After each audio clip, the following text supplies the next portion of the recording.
이 두 시장 간의 얘기가 이제 잘 된 것으로는 이제 보여졌지만 실행 방안을 자세히 살펴보시면 이제 약간 온도차가 있습니다. 근데 이게 좀 어떤 차이가 있다라고 볼 수가 있을까요? 이게 원수를 공급하게 되면 정수 과정에 대해서는 안동시가 관여하지 않게 됩니다. 그러면 이 정수를 통해서 들어간 비용만큼을 대구시에 요청하는 게 아니라 수장공사 가지고 있는 물을 공급하는 걸 안동시가 승인해 준 대가로 여러 가지 인센티브들을 받는 정도에 그칩니다.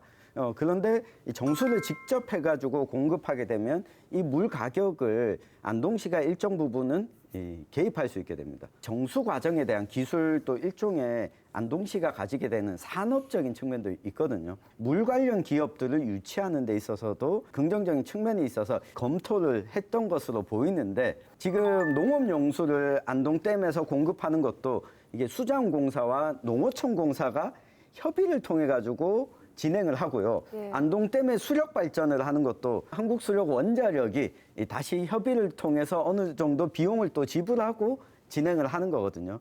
그래서 이 과정이 공기창 시장의 방안보다는 홍준표 시장의 이 방안이 속도감 있게 나올 수 있기 때문에 아마 요 정도 수준에서 협의가 된 것이 아닌가 싶습니다. 대구 같은 경우는 보니까 사실은 그 구미 이후로 굉장히 몇 번의 어떤 그 물난리를 좀 겪으면서 고도정수 처리 시설 이런 것들이 다른 지자체에 비해서 되게 잘 돼 있는 걸로 이렇게 좀 알려져 있어요. 그러다 보니까 당장 안동댐 물을 사 먹기 시작을 하면 일단 물에 대한 신뢰도도 좀 있을 것 같고 자기 기술력도 좀 대구가 가지고 있는 것도 좀 있을 것 같고 실제로 이제 그 시설들 다 놀리는 문제도 좀 분명히 문제가 될 것 같다는 판단도 좀 있고 그래서 아마 홍준표 시장의 머리 그림 속에는 사실은 원수를 사와서 대구시가 책임지는 물을 만들고 싶다는 아마 그런 생각들은 분명히 좀 가지고 있다는 생각이 좀 들어요. 네.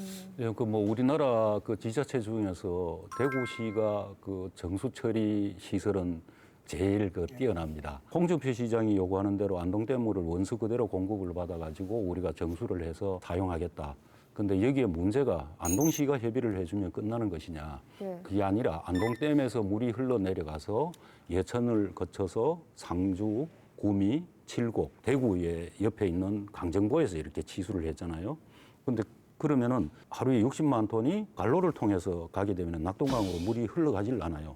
그럼 낙동강의 수생태계 문제라든지 수질 오염 문제 이러한 것들이 제기되기 때문에 낙동강 하류에 있는 대구까지의 지자체에서 동의가 필요한 겁니다.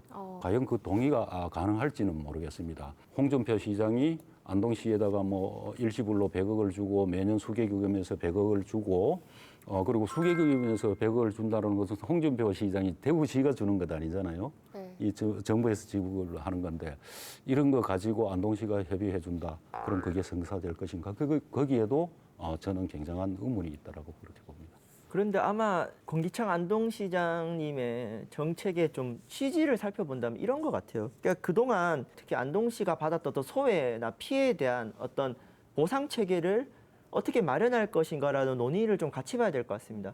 그래서 저는 되게 중요한 원칙이 정의로운 전환 원칙이라고 생각을 합니다. 환경보호와 같은 어떤 급격한 문제 해결할 때 공동체를 위해서 비용을 부담할 때 특정한 지역, 특정한 계층만이 그것을 부담하지 않는다는 것입니다. 전체를 위해서 소수가 희생하는 시스템인 거죠.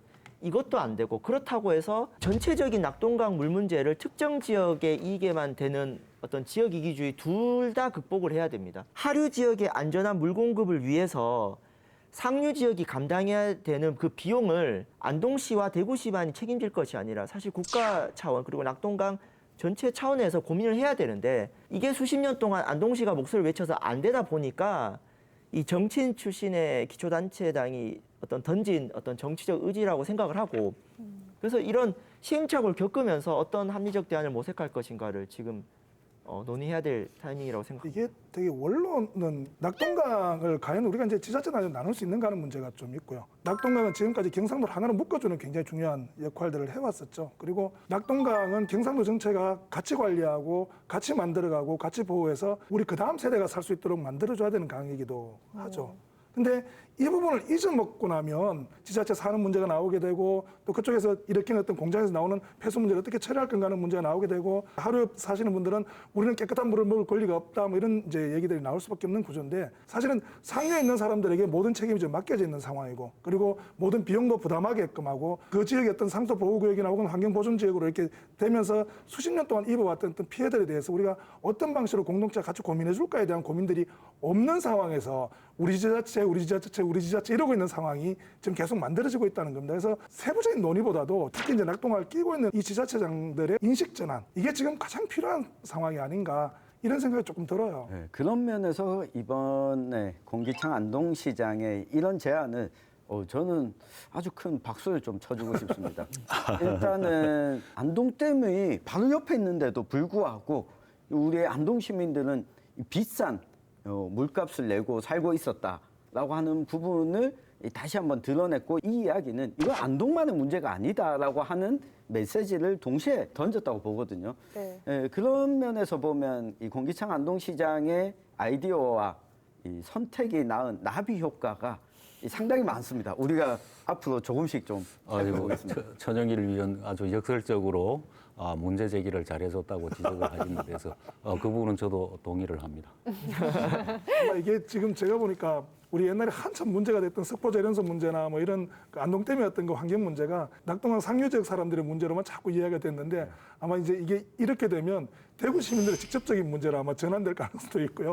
홍준표 시장님의 그 뛰어난 정치력을 가지고 좀 이쪽 문제도 좀 해결이 가능하지 않을까 이런 희망 섞인 어떤 이제 미래의식도 좀 해볼 수 있지 않나 싶은 생각도 좀 듭니다. 네, 나비 효과의 해석까지 또 해주셨습니다.